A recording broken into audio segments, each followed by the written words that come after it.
시청자 여러분 안녕하십니까? 박용의 뉴스 라이브 문을 엽니다. 모든 곡물이 잠을 깬다는 오늘은 절기상 고구입니다. 고구에 비가 오면 풍년이 든다는 속담이 있죠. 속담처럼 오늘 곳곳에 비가 오는 곳이 있겠습니다. 그런데 황사비니까 작은 우산 하나 챙기시길 바랍니다. 4월 20일 박용의 뉴스 라이브 지금부터 시작합니다. 오늘의 헤드라인입니다. 구의회 의장 선출 방식을 후보자 등록제로 바꿔야 한다는 움직임이 송파구의회를 중심으로 일고 있습니다. 10년째 방치된 의정부의 반환 미군 공여지가 의정부 시민들을 위한 텃밭과 정원으로 탈바꿈됩니다.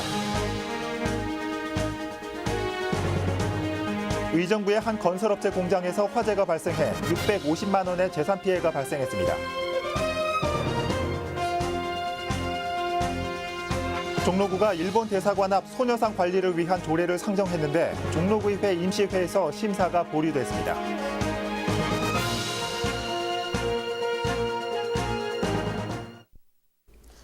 서울시 대부분 구의회에서는 의장을 선출할 때 의원 모두를 후보로 두고 비밀투표를 진행합니다. 자, 이른바 교황 선출 방식입니다. 그런데 이 송파구의회에서는 이런 방식을 후보자 등록제로 바꾸려는 움직임이 일고 있습니다. 자, 지금 임시회 본회의가 막 끝난 송파구의회를 연결해서 자세한 내용을 살펴봅니다. 천서영 기자. 네, 송파구 의회에 나와 있습니다. 네. 자, 오늘 송파구의회 본회의에서는 이 의장 선출 방식을 바꾸는 구의회 회의 규칙안이 제출됐다고요?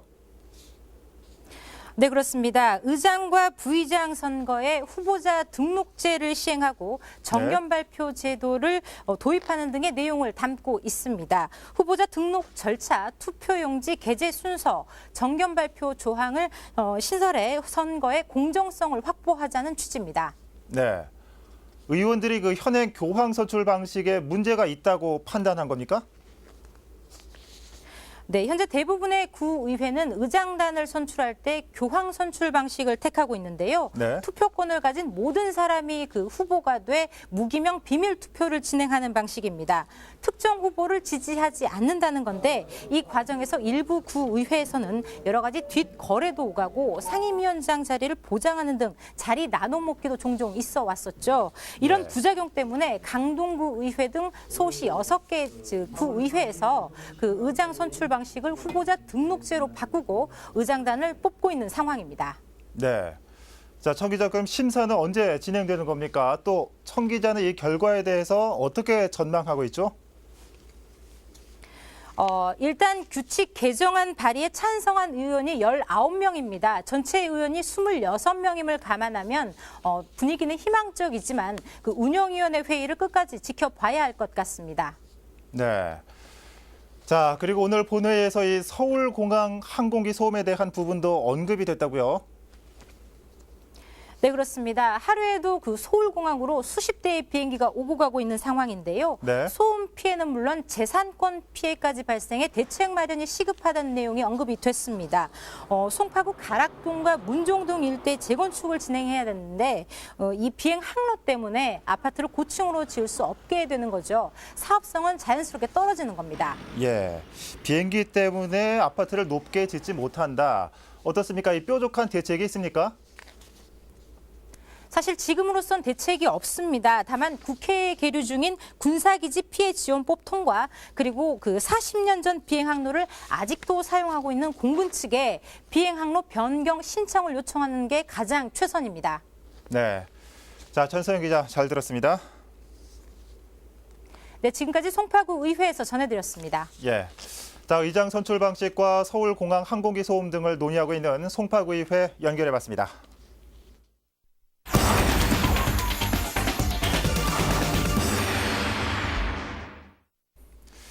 자, 이번엔 경기도로 가봅니다.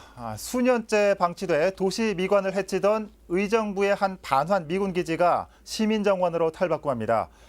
주민들이 직접 정원을 만들고 텃밭을 가꾼다고 하는데 자세한 내용을 현장에 나가 있는 취재기자 연결해 봅니다. 전병천 기자. 네, 저는 의정부 여가 반환 미군 기지에 나와 있습니다. 예. 자, 지금 있는 곳이 반환 미군 기지입니까? 그냥 공터 같은데요. 네, 맞습니다. 이곳은 지난 60년 동안 미군이 기지로 사용하던 곳인데요. 지난 2007년 국방부로 반환돼 공터로 방치됐습니다. 네.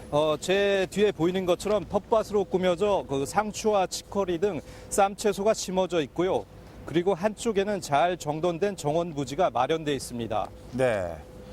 자, 이 반환 미군 기지에 시민들을 위한 정원을 만든다. 어떻습니까? 구체적으로 어떤 사업입니까?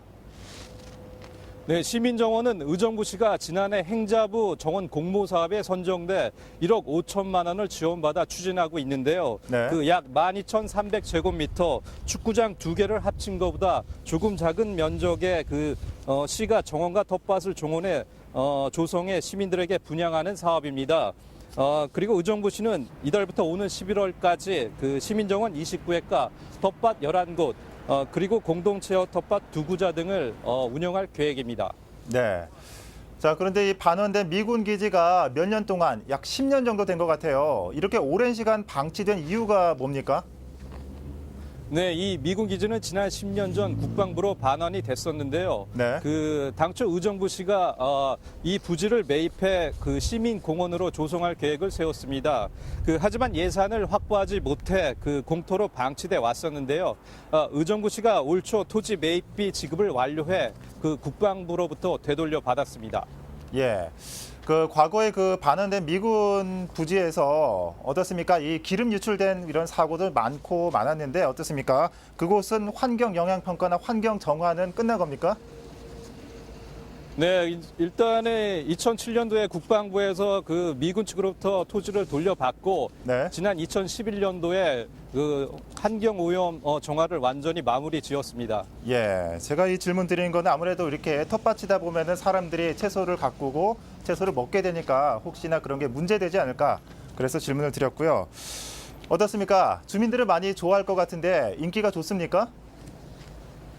네, 멀리 떨어져 있지 않고 도심에서 그 농사를 직접 체험할 수 있고 그 나만의 정원을 꾸밀 수 있다는 장점 때문에 그 분양을 받기 위한 경쟁률이 상당히 높았는데요. 텃밭의 경우 이달 초부터 신청자를 모집해 개인 50명과 단체 12곳이 분양을 마쳤고요. 정원도 이미 분양을 마치고 다음 달 말엔 개성 넘치는 테마 정원으로 꾸며진다고 합니다. 또한 마을 정원사 과정과 목동 체험장 운영 그리고 작은 음악회 등 다양한 시민 참여 프로그램도 마련할 계획이라고 합니다. 네. 네, 전병철 기자 수고했습니다. 잘 들었습니다. 네, 지금까지 의정부 반환 미군 기지에서 전해드렸습니다. 네. 자, 주민들의 텃밭과 정원으로 탈바꿈된 미군 반환 부지가 있는 의정부 연결해봤습니다.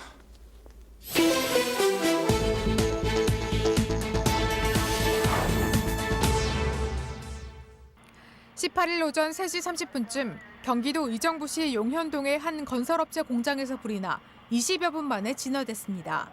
이 불로 여과기와 집기 등에 불에 타 소방서 추산 650만 원 상당의 재산 피해가 발생했습니다. 경찰과 소방본부는 공장 내부의 히터에서 불이 시작된 것으로 보고 정확한 화재 원인을 조사하고 있습니다. 어제 오후 1시 50분쯤 경기도 구리시 산호동의 한 제조업체 창고에서 불이 났습니다. 이 불로 샌드위치 패널 일부와 스티로폼, 폐지 등이 불에 탔습니다. 소방당국은 흡연 후 쓰레기 더미에 버린 담배꽁초가 발화한 것으로 보고 정확한 화재 원인을 조사하고 있습니다. 어제 오전 3시 10분쯤 경기도 남양주시 와부읍에 주차돼 있던 차량에서 화재가 발생했습니다. 이 불로 차량이 소실돼 130만 원가량의 재산 피해가 발생했습니다. 소방당국은 담배꽁초로 추정되는 부주의로 화재가 발생한 것으로 보고 정확한 원인을 조사하고 있습니다. 네, 지난 월요일 담장이 가로막은 이태원동의 한 주택가 도로 상황 전해드렸습니다. 취재를 진행해 보니 약 30년이나 막혀 있었고 또 주민들의 요구인 통행로 확보는 당분간 쉽지 않아 보입니다. 보도에 김동훈 기자입니다. 용산구 이태원동 한 골목의 도로입니다. 지적도상에서도 도로라 명시된 이곳. 하지만 도로 중간 계단이 놓여 있고 그 위로 무허가 건물들이 도로를 막아섰습니다. 보시다시피 이렇게 계단의 끝은 담장으로 막혀져 있습니다. 이 담장 뒤쪽으로는 보광초등학교와 이슬람사원, 도깨비시장 등 사람들의 왕래가 잦은 곳이 다수 위치해 있는데요. 이렇게 통행로가 끊겨버린 바람에 인근 주민들은 이곳을 우회해야 하는 불편을 겪고 있습니다. 골목 이쪽 동네에서도 성당을 간다거나 아니면은 저기 국민학교 학생들 간다고 할 때 지름길이 되기 때문에 이 단절된 도로가 해소가 되면은 참 주민들 입장에서는 편리하다고 생각하고 있습니다. 주민들과 구청은 무허가 담장과 건물들이 도로를 점유한 지 대략 30년이 넘은 것으로 추정하고 있습니다. 하지만 누가 왜 담장을 세웠는지에 대해선 명확히 알지 못합니다. 담장을 그 지역 주민이 쌓을 수도 있는 거고요. 근데 거기 정황상은 거기가 예를 들어 담장이 없다 그러면 양떨어지게 돼버리잖아요. 그래서 거기 건물을 지으면서 지역 주민이 하지 않았을까. 오랜 세월 불편을 겪어온 이 일대 주민들은 지난해 9월 구청에 통행로 환원을 요구하는 민원을 제기했습니다. 하지만 구는 해당 지역이 재정비 촉진지구 내에 위치해 있다는 이유로 통행로 설치 등의 기반시설 투자가 어렵다고 통보했습니다. 그로부터 약 반년이 지난 현재 해당 구역은 최근 재정비 구역에서 제외되는 것이 논의되고 있습니다. 그렇지만 구는 해당 구역이 아직 정비구역에 포함되어 있기 때문에 통행로 환원을 논의하기는 여전히 조심스럽다는 입장입니다. 아직은 시기가 그런 제척이라든지 또 제척만이 아니라 그런 재정비 사업에 대한 결정 계획 같은 것이 좀 그 주변에 또 바뀔 수가 있어요. 그대로 하는 게 아직 아니잖아요. 그런 것들 최우선적으로 다 결정되면은 그 후에 그 결정된 거 보고 저희가 뭐 연결을 이제 주민들이 원하는 연결 부분을 뭐 불편하시더라도 뭐 소규모든 하든 예산 확보를 해서 놔줄 의향이 있습니다. 저희가. 하지만 재정비 촉진지구로 지정되기 이전부터 이미 통행로가 막혔었고 그동안 불편을 감수해온 주민들을 감안했을 때 구청의 이런 입장은 소극적인 행정이라는 비판도 제기되고 있습니다. 지금 구청에서 말하는 재정비 촉진지구 사업과 맞물려서 이 문제를 해결하라고 하는 것은 좀 더 소극적이고 한편으로 나아가서는 주민들의 어려움을 외면하고 있다고 봅니다. 더욱더 적극적인 방법으로 찾아주어야 했었고 지금도 적극적인 방법으로 그 문제점을 해결하기 위해서 찾아주어야 합니다. 재정비 촉진지구에서의 제외를 통행로 확보의 선제 조건으로 내세우고 있는 구청. 오는 26일 예정된 조합총회에서 제척건이 통과되더라도 이후 서울시 심의 통과와 정비구역 변경 결정 고시 등을 거쳐야 해 꽤 오랜 시간 주민들의 불편은 계속될 것으로 보입니다. 딜라이브 서울 경기 케이블 TV 김동훈입니다. 종로구가 일본 대사관 앞에 설치된 소녀상을 함부로 이전하거나 철거하지 못하도록 하는 조례를 추진하고 있습니다. 이번 임시회에서 관련 조례를 상정했는데 어찌된 영문인지 심사가 보류됐습니다. 이유가 뭘까요? 송지연 기자입니다. 종로구의회 제267회 임시회에 도시공간예술조례 전부 개정 조례안이 상정됐습니다. 하지만 조례안은 상임위원회 심사를 통과하지 못했습니다.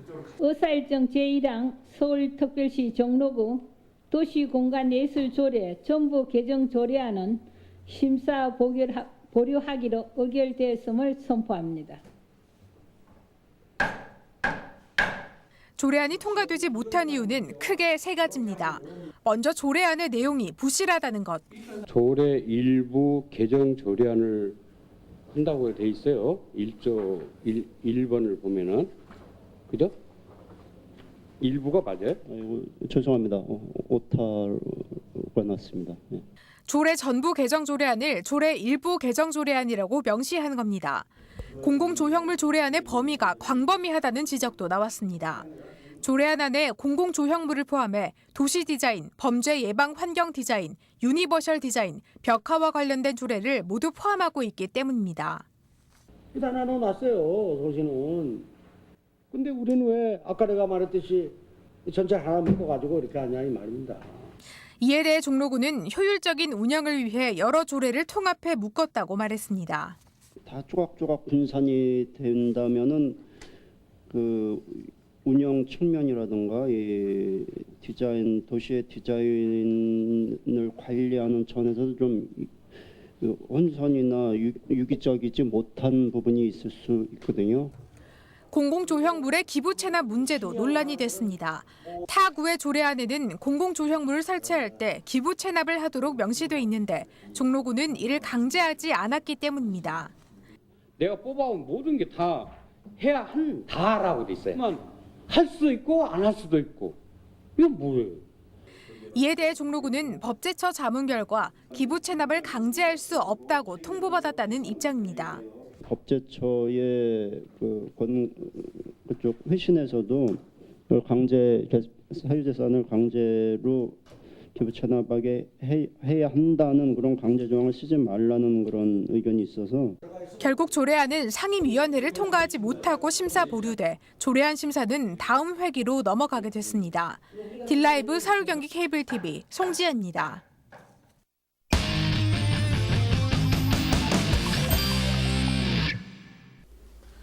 가락물 입주를 거부하고 있는 가락시장 청과직판 상인들이 지난 14일 찬반 투표를 진행했습니다.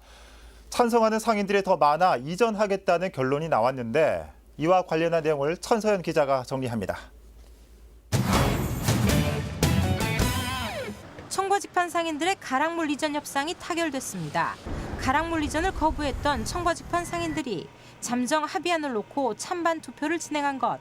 전체 330명의 조합원 중 282명이 투표에 참여해 이 중 64%인 179명이 이전에 찬성한 겁니다. 투표 결과에 따라 현재 남아있는 상인들은 올 추석 연휴까지 가락물로 모두 이전하게 됩니다. 당장 이전이 어려울 경우 현재의 청과직판 내 한 곳에 모여 영업을 할 수 있습니다. 또 공사는 잔류상인 전원의 가락물 입주를 보장하기로 했습니다. 점포 통합이나 업종 전환도 허용한다는 게 잠정 합의안의 주요 내용입니다. 요구사항이 있었습니다. 그 요구사항을 간략하게 말씀드리면 시설 현대화 사업을 하는데 방해를 하지 않겠다. 그러면서 지금 4개 동의 상인들이 이제 330명이 있는 상인들을 2개 동으로 움직이면서 공사한테 협의를 요청해 와서 한편 공사는 청과직판 상인들의 가락물 이전 협상이 타결된 만큼 절반가량만 채워진 가락물 지하 1층 청과부의 상권 안정화를 위해 다각적 노력을 기울일 방침입니다. 또 청과직판 자리가 비워짐에 따라 가락시장 도매권역 시설 현대화 사업에도 박차를 가한다는 계획입니다. 딜라이브 서울 경기 케이블 TV 천선입니다. 이처럼 잠정 합의안을 놓고 이전 협상은 타결됐지만 상인들이 가락물로 입주하기까지는 여전히 갈 길이 멀어 보입니다. 어떤 사연 때문인지 계속해서 천서연 기자가 보도합니다. 합의안은 조합이 내놓은 안을 바탕으로 만들어졌습니다. 청과직판조합과 서울시 농수산식품공사가 합의안을 놓고 지난 3개월간 협상을 한 끝에 찬반 투표까지 진행된 것. 결과는 64%의 찬성, 이전 협상 타결이었습니다. 하지만 가락물 입주를 거부하는 상인들의 반대 목소리는 여전히 강경합니다. 투표 결과가 보여주듯 3분의 1이 넘는 조합원, 그러니까 282명에서 101명이 가락물 이전을 강하게 반대하고 있는 겁니다. 지금까지 해야 돼. 아직 뭐 죽어도 못 가지. 다 죽었으면 여기서 죽지. 거기는 우리가 갈 수가 없지. 거기는 가면은 어떤 경우가 생기냐면은 사실 장사도 안 되지만은 그리고 지금 남은 자리가 놈의 자리예요. 투표가 가락물 이전을 전제로 한 건지 몰랐다는 상인들도 속출하고 있습니다. 합의안의 내용이 사전에 충분히 공지되거나 공유되지 않았다는 주장입니다. 그렇게 얘기를 한 게 아니고 협의체를 구성해서 협상을 하자는 내용이었고 그게 가락물로 가자는 내용이 아니었어요. 협상을 하자는 내용으로 찬성을 대부분 했는데 그게 가락물로 가는 게 돼버린 거야. 한편 공사는 협상이 타결된 만큼 상인들을 상대로 가락물 이전 신청과 임대차 계약을 조속히 진행할 계획. 신청서를 내지 않은 상인들에 대해서는 명도 집행도 강행하겠다는 입장입니다.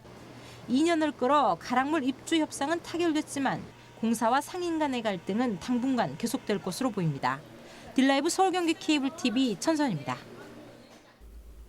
한국의 근현대 조각사를 대표하는 작가 4명의 작품이 한자리에 모였습니다. 특히 이들 작가들은 성북동과 정릉동, 동선동 등 성북구에 기반을 둔 작품 활동으로 지역적인 의미도 큽니다. 그 현장에 다녀왔습니다.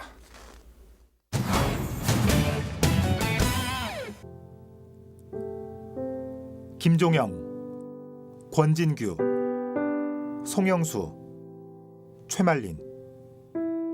1940년대부터 성북에서 작품 활동을 한 대한민국 1세대 조각가들입니다. 한국 조각사의 선구자 역할을 했던 4인의 예술적 인연과 교감이 한 공간에 마련됐습니다. 스승과 제자, 또 선배와 후배, 또 때로는 예술적인 교감을 나눈 동지로서 이 네 분의 인연 또한 이 작품 세계에 중요한 영향을 끼쳤다고 할 수 있습니다. 성북 구립미술관이 마련한 기획 전시, 성북의 조각가들 전입니다. 조각과 드로잉 54점이 전시됐고 작가들의 예술적 교감이 나타난 자료들도 선을 보였습니다. 특히 이번 전시에는 동선동 작업실을 찾은 최말린에게 권진규가 선물한 두상 조각 한 점이 세상의 첫 선을 보였습니다. 현재는 모두 타계하고 최말린 작가만 정릉에서 예술혼을 이어가고 있습니다. 작은 새나 작은 동물도 자기 스스로 다 둥지를 만들어 나도 둥지를 짓자 그런 마음으로 이제 정릉 골짜기로 들어갔죠. 같은 시기 성북에 거주하며 자신만의 예술 세계를 펼쳤던 4인의 조각가. 한국 미술사의 한 획을 그은 예술적 감성, 그리고 작가들의 삶과 인연을 살펴볼 수 있습니다. 일라이브 서울 경기 케이블 TV 박용입니다. 강남구가 신청사 건립을 추진하기 위해 지난 10일 타당성 용역을 공고했습니다. 구는 지난 1975년 옛 조달청 보급창고 건물을 리모델링해 준공된 청사가 노후됨에 따라 신청사 건립을 추진한다고 밝혔습니다. 신청사 부지로 검토되는 곳은 현 청사와 압구정 공영주차장, 세택과 수서 역세권까지 모두 4곳입니다. 구는 오늘 24일까지 신청사 건립 타당성 조사와 기본계획 수립 용역 제안서를 접수받습니다.